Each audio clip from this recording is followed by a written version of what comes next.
We have a system of amateurism that most of us that were involved in it and most of us that are passing by, we've agreed amateurism has outlived its usefulness.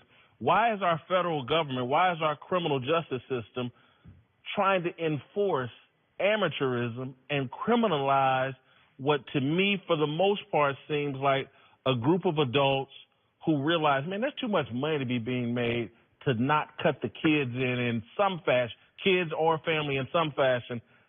I don't understand why we're not up in arms about this. Yeah, I share your pain. I just don't know the pragmatic approach in which we're going to challenge and put that burden on student athletes or former student athletes in the pros to say you're going to be the voice of change because, one, let's think about what that would look like. If LeBron James, let's use him as an example, the greatest voice in sports it seems right now, and he were to apply pressure on this, something that's illegal, something that's unethical that is being committed by other adults at universities, and he applies pressure and says this is unfair, the prosecution of those guys, and this whole situation is a scam. We all know that, but then if they were to say, okay, let's exonerate everyone and let's change the rules, the wild, wild west would ensue. Like, it would be crazier than ever until you get that exact change that you're talking about. And that's a problem. And also, what's a problem is if you look at the situation as is, I don't feel sympathy for a guy. And I've been a guy. I wasn't a 5-star, probably 3+ star, not even 4-star. Had big offers, but still not one of these guys. The minority of guys who are getting paid is such a small margin. And it's a small margin also of people who get paid and protest in the NFL, NBA, whatever it is. And to now have sympathy for a guy who made it 18 years broke, and I was one of those guys, you were too, 18 years broke. And I can't wait 1 year or 3 years or 4 years. Like, I just don't understand this whole, the climate in the home. Coach ain't waiting. Coach is not waiting, but you know what? I see that coming, too. And I see that, look, I have to respect rules as they exist and then get within to change those same rules. But I can't sit there and now take this money and then it falls back on me and say the system is corrupt. They've convinced you that your education is your value. You didn't understand your market value as a student athlete, and they've convinced us that giving you this free education is something that you should revere and take pride in, and that is what all you should be given. But if I get an academic scholarship, I get that free education, and I don't have to go to that full-time job after I finish, which I'm mentally and physically tired from. I have demands on me. I have so many. I have to travel. I cannot even do the first thing I'm there for. Things that undermine your academic. Exactly. It makes me inefficient on why you say I'm there for. So we have to see what's in front of us. But LeBron James has started this conversation. He executive produced the student athlete piece, and that showed us what was in front of us. I saw some stories that I never really would ever have got a chance to see, and I have empathy for kids who are going through some real life things. One thing that stuck out when the Nick Richards part, when they brought up what his market value would be in college sports, $1.4 million right now. Right. You're making that much money off a child, and he can't receive any of it. It's a big problem, and we would need a whole nother show to unpack this problem. But they're going to find an answer to this problem, because once the coaches get involved and the faces of the NCAA of these programs, because the NCAA doesn't have a face, the coaches are the face. Once it starts trickling down to them, and they maybe have scares of getting arrested, they're gonna find an answer. Okay, for clarification purposes, I agree with what you're saying in value, in essence, yes. But now we're at the point of no return in terms of there's a fence to hop. And you know it's corrupt in there, but do you hop that fence, or do you play by the rules and then try to change what's behind that fence?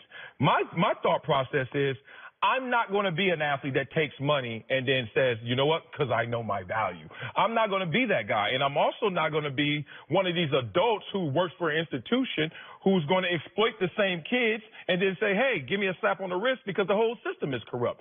I'm neither one of those guys. I know it's messed up, but there are a lot of things in life that are messed up, and I got to figure a legal, ethical way to get around them. Here's my issue, Marcellus. Here's why I'm trying to put pressure on athletes. And I hope that documentary LeBron started was just a starting point, because I didn't think it was an effective indictment of the NCAA system, because it just scratched at the surface. But Marcellus, I just think this is an industry, football and basketball, primarily dominated by us. Yeah. And so by black athletes. Why aren't we trying to take care of and fix an industry that we are dominant in? We are looking at, and again, because I don't believe every Division I football or basketball player should be paid. The guys with that special value should be paid. I said it last week on this show. The guys that are, mediocre talents, are not real pro talent, don't bring that kind of value, should be given extra years of school, so that when they're done playing, they get more time to finish school. But I would like some pressure on these college administrators, school presidents. This is their system, and this is why we don't hear criticism of it, because the media protects school presidents, the liberal elite. They have created and protect this system of exploitation, right, and no one wants to call it out, because it's not the right. Documentary, they called it out. Calipari, a lot of coaches call it out, but the documentary is a start, because it exposed and it showed real life stories. Until we can see real life people being affected, the media suppresses these issues, and we forget. Like, even when you asked me the question, I forgot. I don't associate the real problem until I see a real individual being hurt. And pieces like that are a start to show you how these lives are being affected, and now we can create change. I think it'll resonate with somebody else, and they'll speak out, or they'll look for other people who are being affected and try to create change. I'm saying turn on the TV right now, or at least show on TV right now, there are a group of men possibly going to prison because they gave a few black kids and their parents some money. Absolutely correct. They're potentially and you think going that's to. fine? No, I don't think it's fine. I think it's crazy. But you think it's fine to accept the money? I don't have. Yes, because the coaches are accepting every dime given to them. As soon as they win a few two wrongs make the right. No, it's Who not said it's a about wrong, two wrongs. though? Well, Why is it a wrong? It's a wrong because they're going to go to jail. So somebody, whatever you want to... There's been plenty of laws, Marcellus, that are wrong. And you're going to my original point. Until that law has changed, I'm going to play by these rules. How do you change laws? By raising your hand and objecting? It's like the drug war and anything else where the laws have been used inappropriately. Do you want to Google protests against the NCAA? Do you want to just Google NCAA and see how much criticism comes their way every single day and every single moment? And coaches, even in the documentary they show coaches going to the podium, we need to pay the players. I'm in agreement with you guys, but that does not excuse behavior that is self-centered and incentivized by universities of these individuals who are on trial. I thought you were saying we should exonerate these individuals.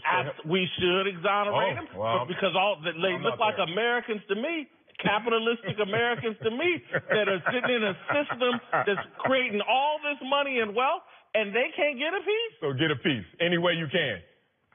I'm looking at administrators who push paper all day, making seven-figure salaries and high six-figure salaries, and these kids, I'm supposed to be upset because the parent gets a job? So you're the parent that's going to take the money, huh?